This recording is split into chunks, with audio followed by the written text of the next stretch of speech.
Okay. I'm at 78 Degrees or battery? degrees. Oh, It's what's your still a battery little at? warm, but my battery's good, bro. Like, I got this. The Why, temperature, why you saying it all confident? Like your battery's not normally at 45 because or I something. I started preparing for this last night. All So day. I've been busy all day, and I've made sure I kept a solid charge just for this moment. okay. So what is the? Wait, hold on. What's your battery at? I'm doing good. I'm like, hold on. Let me see. Hey, welcome to the Reset with Nico, Bleu, and Kenny Burns. That's me. It is August 17th. It is August 17th. It's 2020. How you doing, Nico? You look beautiful today. Whoa! I like Thank the you. black ensemble. I mean, you I know we are both serving like total dark overlord right now, aren't we? Mm-hmm. Yeah. Yeah, we're evil, nice evil overlords. We're the nicest evil overlords that exist. That's true. Nice and evil. Nice and evil. I mean, it kind of sums me up pretty well. That's what all my exes would say. She's the sweetest, evil little thing. I feel like I have such a weird brain, man. Last night I was I got home and I was just sitting in my car for like 15 minutes pondering why golf and wolf don't rhyme. I don't know why. I should be thinking about more the manly stuff like WAP. English, yo. I don't know why. English I was just sitting there. It's the craziest language. You know this. Like, how grateful should we all be to have learned English? Because every other language, well, not every other language, but most other languages are so much easier. This is crazy. I told you I took Japanese for like 2 years, and although because the verb structure is like switched totally backwards from English, it was a little hard to adjust to that. But once you adjust to it and you understand how to conjugate and all that stuff, it's like this is simple. They don't use pronouns. They don't say all these extra words that we say. You know, and I would imagine most other languages are like that. I think the Romance languages are easier. Like Spanish. Spanish is pretty easy. And if you know Spanish, then like French and Italian are so much easier. English is crazy. Eminem could probably rhyme wolf and golf together somehow. I'm sure he could figure it out. Yeah, put a challenge out there for the rappers. All right, Nico, well, let's go ahead and get this party started, man. Oh, you ready to rock and roll? Let's do it. All right. So, biggest news in the past week, it happened. Biden picked his VP. We've got Kamala Harris in the running. Obviously, no surprise there. Can I give you some kudos real quick? You said last week, during our COP podcast last week, that he was going to pick the next day. And you were Miss Cleo. Like that. Yeah, you were Miss Cleo. It happened. You already know. I got that. My dad calls it the witchy thing. He's like, I don't know any other witches other than you, so please send me vibes on this. Yeah. Yes, I Miss Cleo'd that one, didn't I? Yeah, you certainly did, yes. Yeah, so no surprise there. As I said previously, if it's Kamala, I'm still going to be happy. Of course, I was rooting for Stacey. We knew it wasn't looking very likely, but the thing, okay, so I sent you Stacey's tweet that she sent out congratulating Kamala. Mm-hmm. I did notice that in there, Stacey mentioned that she had talked to Joe Biden like twice the night before and like once that morning or something. Like, I think she just threw it in there that she talked to him 3 times. To me, that kind of was an indicator of, I'm about to be in there, y'all. Like, I'm about to have a role. Yeah. I feel good that she's going to be in the cabinet. I mean, it would be absolutely insane for them to like leave Stacey without a position right now. She is a future rock star in the Democratic Party. She's already a rock star, but she has so much more to do, and she needs a job right now. She needs a role. And so this is, the perfect administration for her to have something to do. So anyway, not to let Stacey steal the show here, but But yeah, I felt really good about that. It was an awesome tweet that she sent out. And yeah, I was really surprised at how happy I was once this was done and once it was Kamala. Again, we knew that was most likely going to be the case, but I I got excited. I got really excited. And as a matter of fact, hold up, before we even move forward, let's show the little clip of Biden offering Kamala the job. Awesome. Yes. First of all, is the answer yes?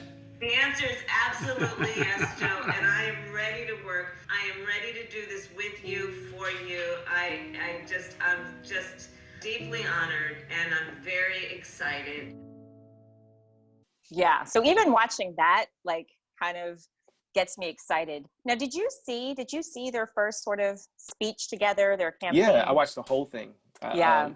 One of the things that I really loved about it is she sort of set a tone. So first of all, she did what I have personally done myself. So once I saw it, I felt very similar to you. I think I don't know if I was the initial person that sent you the news, but I think I was among the first people that sent you the news. And yeah, so my phone was blowing up like I predicted. When I yes, you were the first.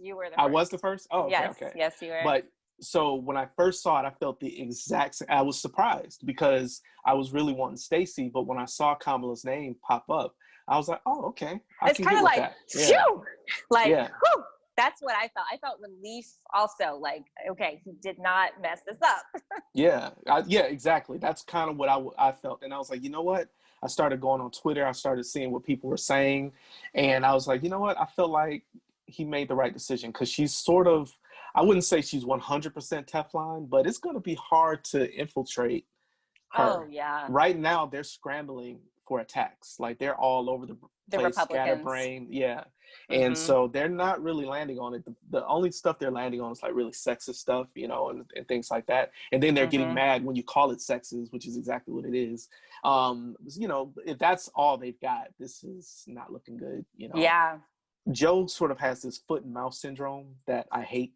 And so, but I just, I wish he didn't have that problem. But what me personally, what I respect is people's actions.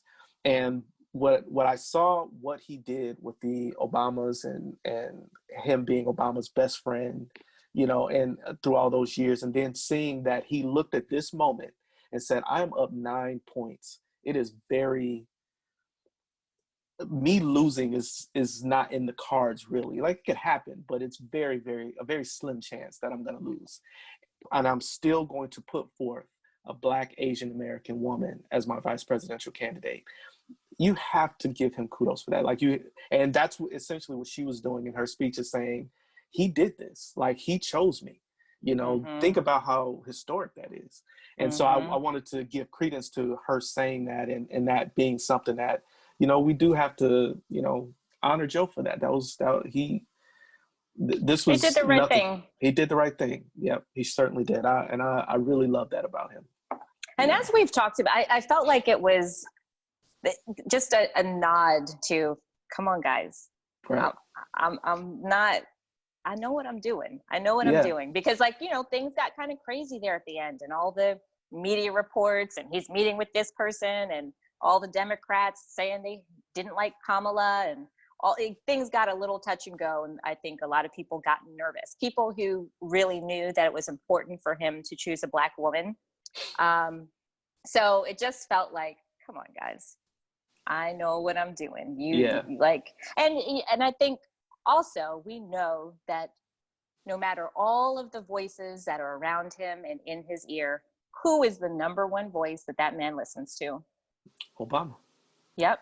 And Obama, you know, has groomed Kamala and mentored her. So I know that Obama was like, nope, this is the one. Listening to that first speech, it was just a reminder to me of what it feels like to have intelligent and compassionate leadership. It was just like, it did something inside of me. I was like, I have not heard any leadership give a speech like this in such a long time. I had no idea how hungry I was for it and how much I've missed it with the current situation that we have going on. And I think we've all missed it. Yeah, I was definitely just overwhelmed with the gravity of the moment. Like, seeing this Black woman standing up there was just like, wow, this is happening. This is a huge deal. So yeah, I really enjoyed that first, step out. And it was different. It was a different format. We're used to hearing applause and they would be in front of audiences and all of that. And it was just like them, camera, and some reporters. So I was very engaged. It didn't bother me at all. Yeah, no, they killed it. They killed it. It was incredibly emotional for Joe. Kamala took the approach of talking about Joe and her respect for Joe through the lens of her relationship with his son, Bleu, who passed away. Kamala and Bleu were very close. They were both attorneys generals at the same time, and they were close. They talked a lot. They worked together as much as they could, and they were very close. And so she used that angle, like, when she just speaks about Bleu in such a glowing manner, and her asking Bleu, where did you get this? How did you become this amazing human? And he would say, my dad. And so, as she's telling these stories, I mean, Joe is over there like sobbing, like he was just, and I was too. I was sitting on the couch like sobbing. It was a powerful moment. But I thought they both did great. It was a very clear message, and it came out. And it was like, this is a force to be reckoned with. Like, I know the Republicans were like literally like, damn it, yeah. Well, I don't even want to say. If you saw Trump's speech like that night or the night after, it was extremely monotone. He was sort of scatterbrained and talking, just kind of throwing out attacks, calling her, nasty and mean, all of this stuff. And nasty. Remembering that, or not, I guess not remembering that he donated to her campaign twice 6 years ago. Yes. So, I mean, at some point you liked her, Yep. So she couldn't be all that bad. But I think this is a nightmare for them. It is. It is. And like you said, I mean, obviously we've seen all of these sexist attacks. They're, blatant ones, which I'm not even going to mention, like overt, over the top, graphic, disgusting, vile ones. Believe me, if you're on Twitter or Instagram, you'll see it. Yeah.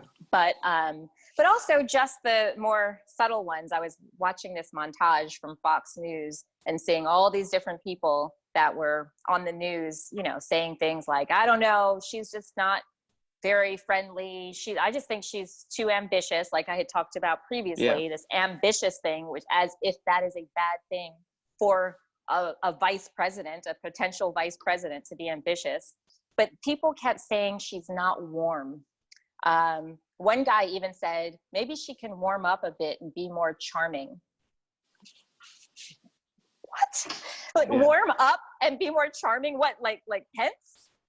Well, is this the warm and charming like benchmark that we're going for? So what they're taking her basically going after like the Rosensteins and the Bill Barrs, and they're looking at her cross-examine people and seeing that she is rough as a cross-examiner. Is she supposed to do that in a charming manner? Like, do you want her to bake you biscuits? Do you want her to bake you some banana bread? Or do you want her to help lead this country? Exactly. She's not charming. You want someone strong. And that's the thing. It's like, when you see her in interviews, she is very charming, very charismatic. I don't know what they're saying, and this is even coming from someone that has reservations. Who cares? Who cares? She doesn't have to be charming. No one is talking about whether or not Joe Biden is charming. Exactly. No one, is Trump charming? No, and not Pence, even the least, like, don't even. He's just a do boy. So he is a wet blanket, is what he is. This kind of brings me to something that I want to talk to the progressives about, because I saw a tweet today where this guy was like, "I'm never trusting progressives again if they vote for Joe and Kamala." And I'm just like, can we have this fight? Like, I retweeted something. I want to give credit to the guy. His name is Robert Hatch Miller. He said, we absolutely should call out Joe Biden and Kamala Harris for not being progressive enough, starting on Wednesday, November 4th. And I was like, bravo, thank you. Like, yeah, we can hold them accountable, but we have a bigger problem. not Yes. some, infighting with progressives right now and Democrats. Can we get this clown out of office so that we can actually start running this country properly? And then we can talk to Kamala about, her stances on if she's evolved on her LGBTQ issues and that sort Now, of stuff. I do want to talk about that, because even within the Democratic population, even among the Black community, there are people who have kind of like responded to this as, not super thrilled about it. Yeah. And I've seen, memes and all sorts of stuff about it. I have not forgotten about her past, so to speak. Mm-hmm. However, I like to give room for people to grow and evolve. Because I know I have grown and evolved, and our society and collective as a whole has grown and evolved in even just the last decade. Right. So things that we would have said, we've become much more aware and sensitive to issues pertaining to not just the LGBTQ community, but even the trans communities specifically. Right. Yep. A lot of Black people like to talk about like, oh, she locked up so many Black people and all of that. But again, what we have to understand is that was a different time. Right. Back then, when Kamala was prosecuting and Joe Biden, the crime bill and all that stuff was happening, people in the inner cities wanted that to happen. Mm-hmm. Mothers and grandmothers were in the inner cities demanding that the streets be cleaned up. They were like, we cannot live with this violence on our streets and all of that. They wanted this. There were, some people who were maybe, a little bit ahead of the curve, a little bit more woke for the times, who knew that this is a bad thing ultimately, and you have to look at the root cause. But in general, there were issues with crime, and people in the cities wanted the streets cleaned up. They wanted people locked up. And so Kamala was doing her job for the times.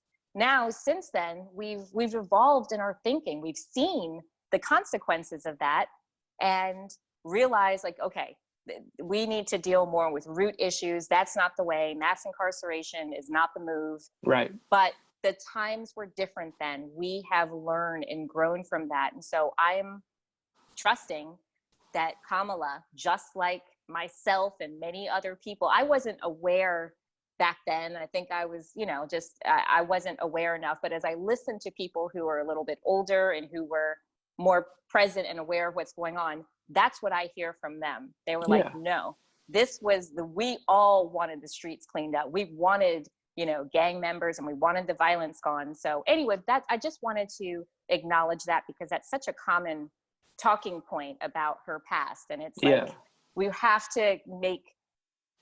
to just understand the times. It was different. And so, I think her head is in a different place today. And the same with, the issues that have been brought up about decisions she made with, trans women, particularly incarcerated trans women.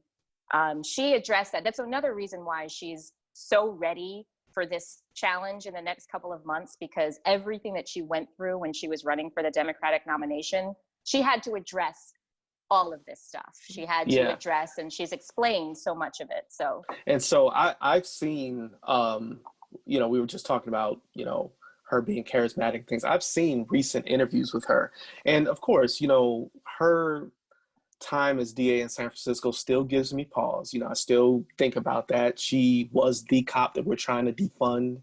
Recently, she was those things, and she was close with the police unions, all of those things that give us pause now.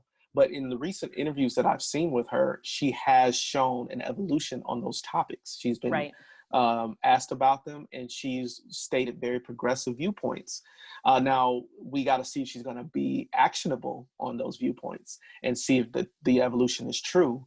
But right now, as progressives, we've got to coalesce, because I think you and I we've done that. Like, we've had our opinions about Kamala that were sort of negative, and we were wanting Stacey as the VP, but now we are explaining why we're enjoying this ticket and wanting this ticket to happen, but we still have those reservations about her that, it's a battle that we'll fight another day. So the other thing is this whole birther stuff. Yeah. Oh my God. that I can't even believe that was the tactic that they thought was going to work. It didn't work the first time. You know, what it did was it just embarrassed Obama. So if you were trying to just embarrass her, she's the vice president, vice presidential candidate. She's not going to be embarrassed. Kamala is the most unapologetic woman, I think. Like, the more that I've read about her recently, I'm like, damn, she is a G. She is a G. No F's given. I kind of respect it. I kind of respect it. She is not going to be embarrassed by any of this. And they know that. They know that. That's why they're coming out with all these crazy things. But, you know, somebody made the point that John McCain, a white man born in Panama, no questions about his citizenship. Right. Mitt Romney, a white man whose father was born in Mexico. Right. No questions about his citizenship. And then we get Kamala, a Black woman born in California, and now it's like, is she eligible? Right. I mean, and the way that Trump it's like he came to this conclusion on the fly. Like when the reporter was asking him about they pitched it to him. It was it was like a pitch, and it was just like, oh, yeah, I mean, I don't, you know, we got to check. We got to look into it and see if she's belongs on the ballot and this, that, and the other. I'm like, come on, man. Like, what are we doing here? I mean, are you going to have, I'm very interested. I can't wait for these debates because I feel as though Joe and Me too. And Kamala are going to have something for these two. Oh my now, goodness. you know, so many people do not want Joe to debate. Well, me and you have talked about this, and the only reservation I have is the debate is possibly going to be virtual. I think Kamala would be fine in a virtual environment debate. Absolutely. Not worried about her a bit. No one is saying that she shouldn't debate. People are saying that Joe shouldn't debate. I think he's a great debater. It's just he is. You're dealing with technology and older people. You know, I used to work for Apple. I mean, he's not going to have to deal with the technology. He's just got to sit there and talk to his screen. Well, the thing is, it's the delay. So you know how you're on the news and you'll hear the reporter or Chris Cuomo. He has decades of experience dealing with technology. I hope so. That's just a worry. Delays. That's like he's not your grandma. Like he's been doing this, and he doesn't have to do anything. Well, see, talk. you have the confidence, but being a technical advisor for like 6 years, you have never done that for the Vice President of the United States, who does this all day, every day, Kenny. That's not valid. That's not valid. Now, people who are saying that they're concerned about him because they're scared that he's going to say something stupid, I'm not valid. I'm not concerned with that. I know you're not, but some people are. That's valid. There are other people who are just like, it's pointless because Trump will do nothing but use the opportunity to lie because he just lies blatantly. So it's just going to give Trump another opportunity to get a bunch of lies out there. And they're like, don't even give Trump that opportunity. Here's the thing. Here's why I'm not afraid of that. Because when you go back and look at the Clinton-Trump debates, Clinton won I think at least 2 of those debates. So she was able to corral a lot of that stuff in. And I think Joe can do that too. My problem with the virtual thing is Joe is very sort of like, he debates like he's an in-your-face type of guy. So like he's a face-to-face, sure. Yeah, so I think I'm hoping that can translate in the virtual environment. But like, I don't know if you know the history of when JFK got elected. That was the first televised debate with him and Nixon. And so because JFK was such a handsome person and he came across the screen really good. Not fair. It was just like Nixon had no chance, you know, and what I'm hoping is that Joe's debate skills just translate into a virtual environment. I think that's the best way I can explain it. And that's my only real worry. I think he's still going to be fine, but if I have a worry, that's my worry, is it being a technological nightmare. I'm just hoping. But you remember Teddy Riley and Teddy Riley is not the Vice President of the United States. Teddy Riley has not been on Zoom calls all day, every day for the past 5 months. But still, technology is technology, and that's Teddy my Riley only didn't know worry. what a meme was. I never had a meme before. Anyway, okay. Just, you know, to kind of close this out, now is the time for anybody who is not a, you know, diehard Trump supporter. Now is the time to put our differences aside and unify and unify behind this ticket. It's not the time to be airing out the past. This is about unifying and getting the job done come November. And as toxic as you might think that Kamala or Joe are, they do not hold even a spark, a match, a candle to what we currently have in office. So I am excited. I'm excited for this. I'm excited for history being made, and they're about to crush it. You know how I've been like, I don't know, Kenny, I don't know. Now I feel a little bit more confident going into November. You should. I hope you do, because I feel very confident. I know you do. Yeah. I'm 99.9. Yeah. Oh, wow. Okay. Yeah. Don't get overconfident. But I know. Okay. I won't go 101. I'll stay at 99. Next up, this could impact things greatly. Mm-hmm. Got to talk about Donald Trump versus the United States Postal Service. Oh my goodness. This is such a unforced error on his part, but I'm gonna let you finish. But okay, Kanye. The world is in a pandemic, and because this is an election year, many states are basically trying to make provisions so that many more people can vote by mail. And now we've got our boy Donald Trump, who is in a very precarious position, being so far behind in the polls, now trying to completely sabotage our postal system. Right. So he has appointed a new Postmaster General, Louis DeJoy. Yeah. And yeah, they've started making all of these sweeping changes, and they screwing things up on Big purpose. Time. On purpose. It's already a mess. Customers in all over the place are reporting major delays. Veterans needing prescriptions are now, being delayed. Some recent primary elections have already had issues, and their elections being marred by these postal failures. The public mailboxes are being removed from like Democratic areas in red states.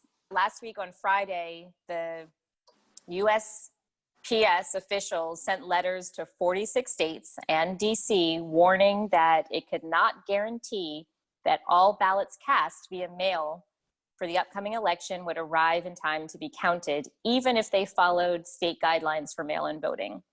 So now we've got a situation where do you know how crazy that is, what you just read? Wow. That they would even admit that. That's amazing to me. Yeah, so obviously the Democratic politicians are, up in arms about this, and congressional Democrats have proposed giving USPS up to $25 billion in aid as part of the coronavirus relief package. Yeah. Of course, Trump is like, nah. Yeah, bro. To block that, but obviously he's doing it just to tamper with the election. The crazy thing is that he admitted it. Yeah, he admitted it. What we've never seen before is a president say, I'm going to try to actively kneecap the Postal Service to encourage voting, and I will be explicit about the reason I'm doing it. Yeah. That's sort of unheard of, right? Yeah. So I love hearing that dude speak, man. I don't know what it is. I know. I just love it. I know. Yeah. There's something so soothing just about his voice even. Mm-hmm. So yeah, Trump is saying, Postal Service is being run horribly, and he's just doing this to make it good. I've known a lot of postal workers, in places that I've worked, just in general, and they notoriously have ridiculous hours. And it comes to a point, like they'll work from 5 a.m. to like 8 or 9 at night. That's like 13 hours, and they'll do this every day, like 6 days a week. And I always joke with them, like, man, you guys make all this money, but you don't have time to spend it. And they always laugh because they get it. And the thing is, though, although, I'm sure they wouldn't mind taking a day off here or two, you start to get used to that money. So when you are cutting hours just completely without them even understanding or knowing that it's coming down the pike, you're shutting down machines. Basically, you're slowing down their workflow, so they're not getting mail to people as quickly as they can. Now you've got people like veterans suffering. They can't get their medicine. They can't, people can't you order food online now. You can't get food packages delivered in a timely manner. I mean, it's one of those things where it's like it has all of these sort of ancillary effects, and all you're doing it for is so that you might, get a few extra points on Biden. I mean, that, to me, it's just so nefarious, and it is incredibly nefarious, and it is just once again like a dismantling of the democracy of our country. We talked about it before. I think you said this last week. It's like the government is supposed to represent the needs and the desires and the wishes of the people. If you are not providing policies and laws and things that make the people happy, then what makes you think it's okay to just like steal the election and be like, we're going to do what we want? The Republican Party has been completely co-opted and hijacked by some crazy racist man. Exactly. But the problem is they are allowing it to happen. I'm like, yo, you're about to like hand our country over to Putin and whoever else if you continue to allow this to happen. Y'all need to fall back, take this L, and spend the next 4 years regrouping and rebuilding your party based on the foundation and the morals that it's supposed to be built on, and then come back strong in 2024 and see what's up. Exactly. But that's been my argument. Give us a reasonable candidate. Like, we may not, I'm not going to agree with him politically, but I want someone reasonable that I can have a conversation with, and the establishment Democrats can have a conversation with, and we can actually see change and things happen in this country. That it used to be that way. Yes, I don't know. It did used to be that way. Yeah. So it's very frustrating. But you make a really good point. This is something that, even though the post office is in dire straits, it's financially, unstable, all these different things, the people still want and need the post office to exist. It is why we pay tax, so that we can preserve institutions like this. I think I saw a statistic that said like 91% of the people are like in favor of the USPS. Right. So this is what I meant by unforced error, because by you attacking basically something that has a mandate by 91% of Americans, then you're basically telling Americans you don't want your job anymore. Because if you're trying to this is like the equivalent of trying to dismantle Social Security or something like that. You're going to get backlash. I don't know why he thought this was a good idea, but the funny thing about this, I know exactly why he thought it was a good idea. Because he's an idiot. But the thing is, though, the funniest part of this is, if you look back in history, Republicans are far more likely to vote by mail than Democrats are. And it's like, now you're sort of shooting yourself in the foot to get an edge. And I don't see it working. Just yet another example of how this man is trying to destroy the infrastructure of our country. I was going to say, I don't think you could pay a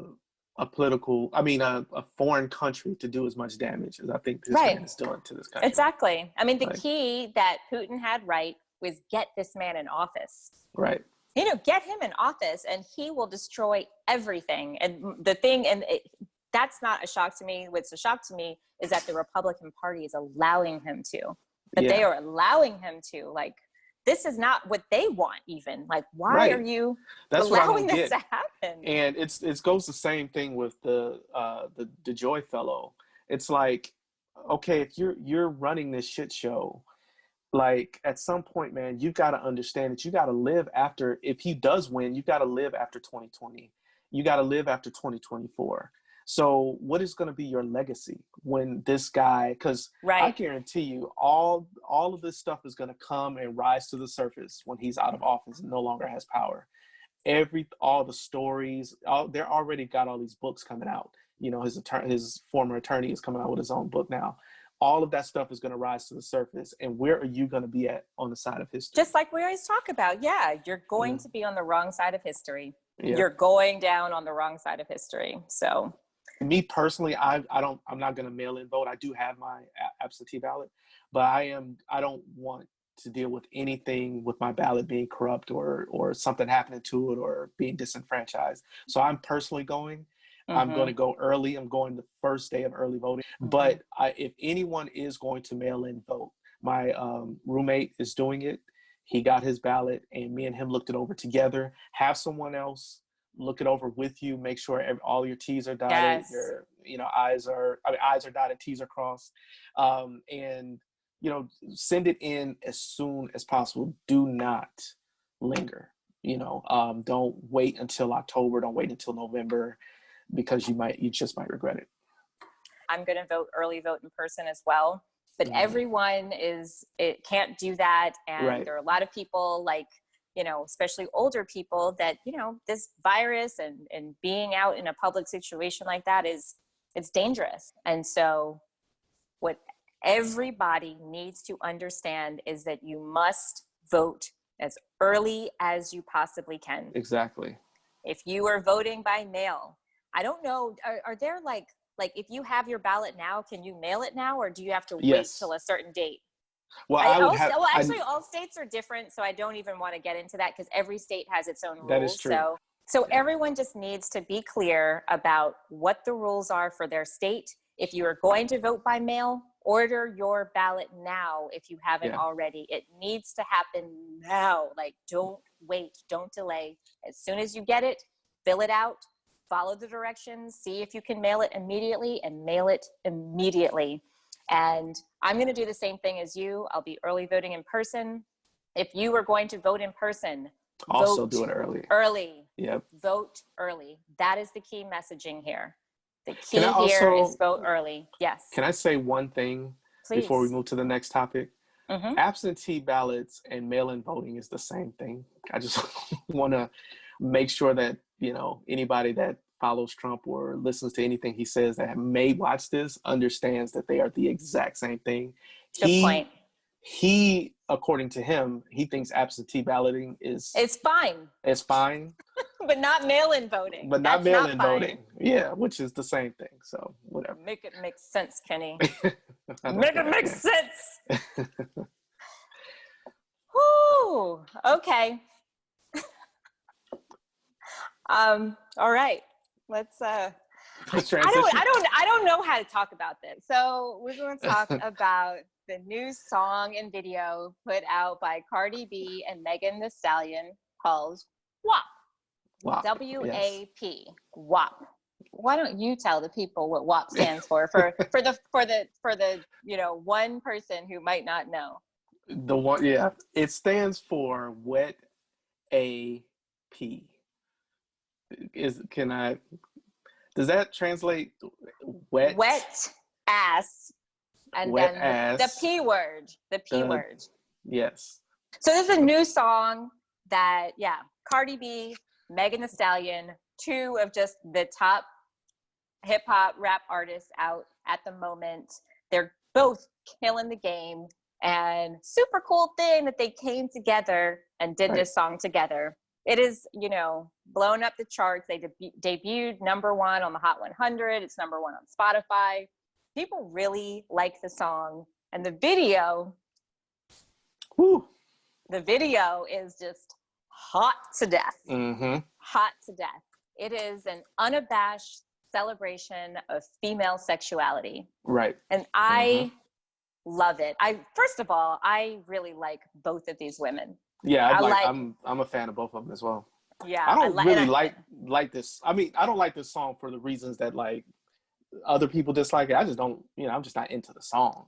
Yeah. But I'm more I like Bodak Yellow and Money and Girls Like You, that type of stuff. That's my Cardi B stuff that I listen to all the time. But you know, this song, I mean, it's cool. I'm happy she's doing well. A lot of people really like the song, though. I have friends who are like, yeah, the video, whatever. I don't care, but they're like, I like the song.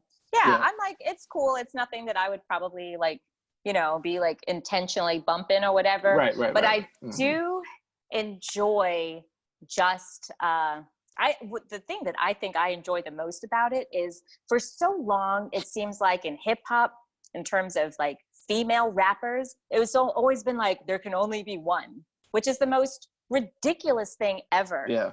You know, so like, and they're always like whatever female rappers are out there being pitted against each other. Right. And that's just so tired. That's so tired. And so I love to see these women sort of taking their power and taking control and like, nah, we're going to support each other. We're going to make money together. We're going to get this bag together and love on each other. That is the coolest thing about this whole thing to me. I love it. It's really controversial. I've been blown away about how controversial it is. All the people that have come out of the woodworks with commentary about this song and this video. It's like people are mad triggered, yo. I was completely oblivious to this until you told me about it. And when I went and kind of looked into it, went and watched the video and saw all of this, I was like, wow. And then you were like, wow, not because of the video or the song. You were like, wow, because of the reaction. To it, right?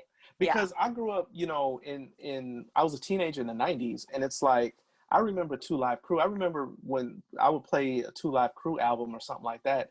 The minute I heard the door creak, I'm like, oh, I got to stop this. Turn it off. You know, I got to turn this off. I mean, that was in the 90s. Like and it felt like it was coming from a place of, you know, women shouldn't be promoting this, you know, this sexual, I mean, it came from like that standpoint, what I was seeing.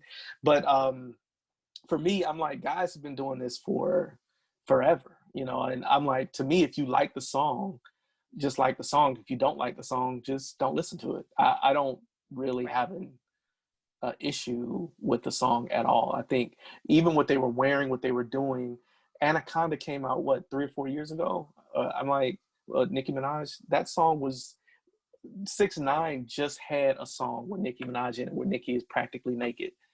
Like, what is the problem? You know, I mean, the problem is exactly what you said. The problem is women are owning it.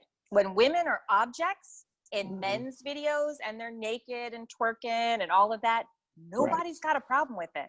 When women are sort of the objects, when women are the subject and taking control and we are owning the narrative, that's when there's a problem. And that's my issue. This whole subject matter, I will say, I have mixed feelings, and I'll get into it, and I'll get into why. I want to jump in on that as well. Okay, but where I don't have any mixed feelings is this damn double standard. I am so done with it. As you said, between 2 Live Crew and Snoop and, you know, the Chronic and all the stuff. I mean, Lil Jon was skeeting all over the place a couple of decades ago, and no one's got anything to say. And then now when women are owning it themselves, it's a problem. Who is this guy, Ben Shapiro, with his puritanical self? Right. That is the perfect word. Oh my God. I can't. That's like the most perfect word to describe him I've ever heard. Puritanical. He's a right-wing pundit. You know, I don't really know his history that well, but I do know that he kind of agitates progressives. That is sort of his claim to fame. But he took this particular song, him and other conservatives, it's not just him, but he took this song and he turned it into as if it was sort of this satanic thing. Yeah, you effing with some wet-ass P-word. P-word is female genitalia. For this wet-ass P-word, give me everything you got for this wet-ass P-word. Beat it up, N-word. Catch a charge. Extra large and extra hard. Put this P-word right in your face. Swipe your nose like a credit card. Hop on top, I want to ride. I do a Kegel while it's inside. Spit in my mouth, look in my eyes. This P-word is wet, come take a dive. But the thing that was crazy was that you told me his wife is a doctor. Yeah. And, you know, he basically said anybody with WAP, it like has an issue, Right. like an I forgot all infection. about. Like she's listing like the disorders that someone would have if they have WAP, which was Oh cool my God. though, that a bunch of other doctors, like internet doctors, responded to that. And they were like, absolutely not. And, you know, a WAP is a good thing and it's healthy Yes. and it's normal. It's a good thing for everybody involved. Believe me. Everybody wins. Everybody wins with the WAP. With the WAP in it. Woo!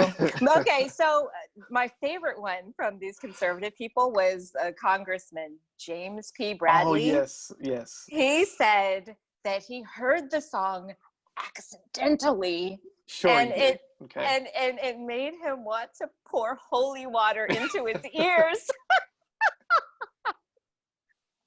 I thought that was brilliant. That was I thought good. that was excellent. That was good. Yeah, I like that. I don't know one. if he was trying to be funny, but boy, that was funny. That was like grade A troll right there. So I was shocked that these people even paid attention, like that this was a topic of conversation. I was shocked about that, but not shocked about their viewpoints and their reaction to it. Where I was shocked and like severely disappointed was your boy CeeLo Green. Yeah. He really disappointed me. Now, CeeLo came out and said, Nicki could be effective in so many other constructive ways, but it feels desperate. I get the independent woman and being in control, the divine femininity and sexual expression. I get it all, but it comes at what cost? He said that music today is very unfortunate and disappointing on a personal and moral level. And he described it as shameless and sheer savagery. This is what CeeLo had to say. And the crazy thing is I have never heard CeeLo say anything like this when Lil Jon is skating on walls and 2 Live Crew is doing what they, like I have never, CeeLo has had nothing to say as far as I know. Anybody correct me if I'm wrong about any of this until these women come out with this, and now he's got it's sheer savagery and shameless. I'm blown away. He did later apologize, and he said that he's an advocate of artistic freedom and expression, and he's a fan of Nicki and Cardi and Megan. But it's like it doesn't sound like it.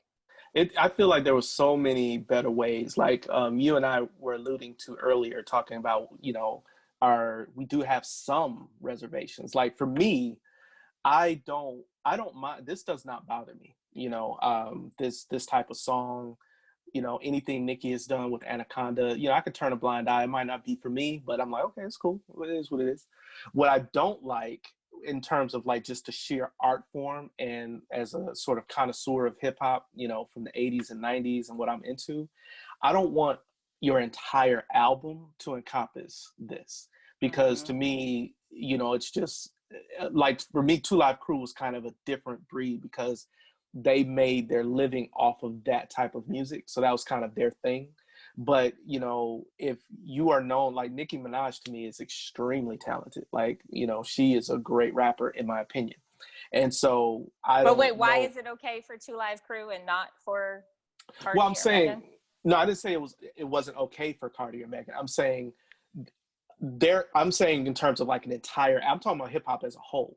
So like if I hear like a trap rapper or something like that coming out with a very sexual song or something like that, I'm like, okay, that's cool, but can that not be your entire album? And I think that's where I sort of take umbrage, is if I'm, you know, listening to your music, I want to hear different varieties of your sound.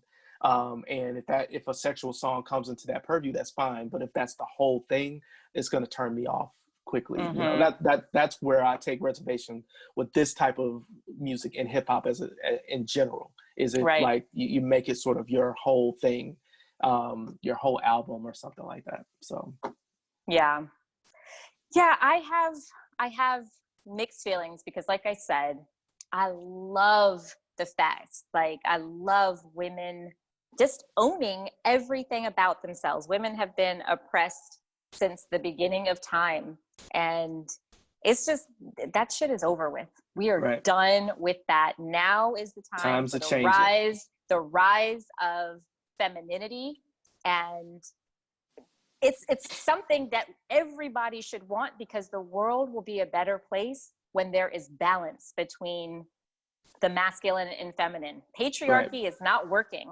and there just needs to be balance. It's not about matriarchy, but it's about balance, and that's where we need to get to, and the world will be a better place if we can get there. And so I love this. I love women owning their sexuality, but on the flip side of it, like, you know how much I'm into energy and vibe and stuff, and so a lot of the music that is like on this very base level is it's low vibe. It's low. It doesn't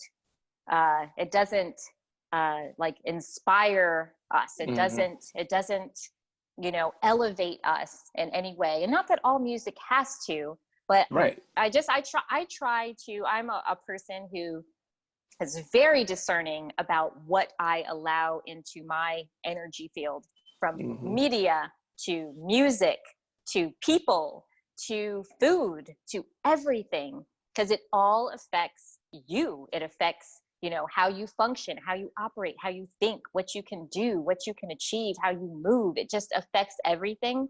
And so, like, there's a difference between, like, these women are like owning and using this as empowerment, which I think is awesome. What I don't like is women who feel like, or when people feel like they have to. The only way that I can be successful is if I do this. And that's what I don't want. Let me sort of piggyback on that point, just to kind of further my point as well. If you look, the reason why I don't think you can indict Megan, Cardi B, or Nicki in any of this is because if you look at their entire dossier, Ben Shapiro, they are phenomenal. Like, Nicki has one song that, like, she was on Kanye West's song Monster. She was the best person on that. It was Jay-Z was on there, Rick Ross, and Kanye. She killed all three of them. You know, one of my favorite songs of Nicki's is Shit It On Him. She killed that song lyrically. And, you know, Cardi B has had some great songs like Bodak Yellow, which is like, that's an amazing woman empowerment song. And Megan Thee Stallion is just bar dropping. Like, the first single she had, I told my girlfriend at the time, I said, she's about to be a superstar. I knew it immediately, you know, and, you know, so they have things in their dossier that show how talented they are. So having a song like this every now and then does not bother me, you know, and it goes back to your point. If you feel like you have to do that to sell, then that's when I'm like, okay, what are we doing for the culture here? Because, you know, this is a fun song and it's okay to have fun. But at some point, you know, we still got to recognize. That's the key. When you say, like, what are we doing for the culture? Like, that's what I love, like, art that is designed to, like, yes, let's elevate us. Let's elevate, let's inspire, let's take us. And, you know, I mean, it's not uninspiring. WAP is not uninspiring. Many people have been inspired by WAP. But, you know what I'm saying. Ben Shapiro was inspired by WAP, I'm sure. Yes. He was inspired by WAP many times. I'm sure he watched it many times. I got to get these lyrics. And I do, you know, down. I feel like, you know, such a grandma saying this, but I do think about kids hearing all of the rap, like all of the stuff that's out, not just this song, but I think about what, you know, young kids are being exposed to. You know, that comes up for me. Yeah. Yep. I mean, that's why I have mixed feelings. Anyway, big up to Cardi, big up to Megan, big up to Nicki. Oh, we didn't talk about Kylie. There was this, you know, controversy. Yeah, controversy when it first came out, and that's kind of died down a little bit, about the fact that Kylie Jenner had a cameo in the video. Yeah. A lot of people were pissed just that she was in the video at all, particularly because the way that she handled the situation with Megan getting shot. Apparently she wasn't supportive. She, you know, she's tweeting about lip kits and stuff, and, you know, not, you know, giving any you know, respect or support, seemingly. So a lot of people, and especially just, you know, the Kar-Jenners are just known to be culture vultures. They're not, you know, any friend of Black women at all, or just Black culture in general. So a lot of people, there's a petition. I don't know how many signatures it had now. People were like, get her out of the video. They wanted her edited out. My thought about that in general was, she definitely did not need to be there. Period. Like, she didn't need to be there. But my biggest issue with it was the way that she was shown in the video, because it was literally, you had, you know, all of these different women. There were cameos from a lot of different women in the video, and pretty much throughout the window, these women are getting it. They're twerking, they're jumping into splits, they're like, and then all of a sudden the music stops. It's like this very dramatic break, and it's like a slow motion Kylie Jenner, you know, in this like, you know, very skimpy bodysuit. It was almost like that was the coup de grace. Like, that's the feature. Like that, it was like top billing in this video, when all of these other women, these Black women, are here, like, you know, giving it all up. And like the music stops for this chick just to walk. And like, I didn't like that. I didn't like that at all. I was like, no. Like, if she was just there, you know, like whatever, I wouldn't have thought twice about it. But like, don't feature her like this. Cardi didn't seem to get it. Cardi was like, she was she was nice to my kid. Again, it's the way that they used her that I had the biggest problem with. Well, I have to be honest. Like, when I first watched it, after you told me to watch it, I did not have those feelings. Like, I just didn't even care that she was there. I was like, oh, it's Kylie Jenner. Okay.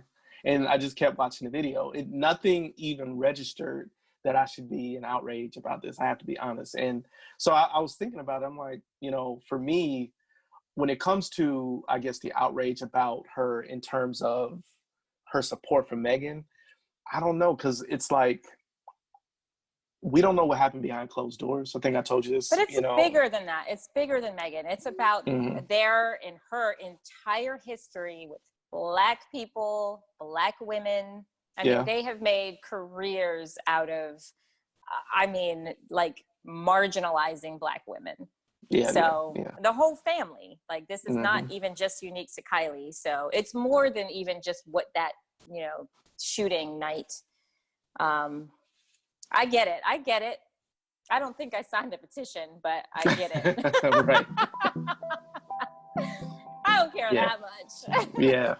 Well, Kenny, KB, that's all I got. Well, that's what's up, man. I think we on fire 2 weeks in a row, you. Oh, really? Fire. Yeah, you. Yes. That's right. Put yourself out, girl. Put yourself out. Thank you. You're my biggest fan. I am. That is a true statement. I don't think I gotta do the preacher thing, like, yes, Lord. Goodness. Oh, feel like a preacher who just watched the WAP video. Ben Shapiro, like, oh my goodness. Where's my wife? Right. That is not normal. That is not healthy. All right, guys, we're gonna wrap it up. We will see you all next week. Thank you. If you are okay with it, please like, comment, and subscribe. It really helps us grow. Like, comment, subscribe. Thanks, guys. All right, we'll talk to you later. See you next week. Bye.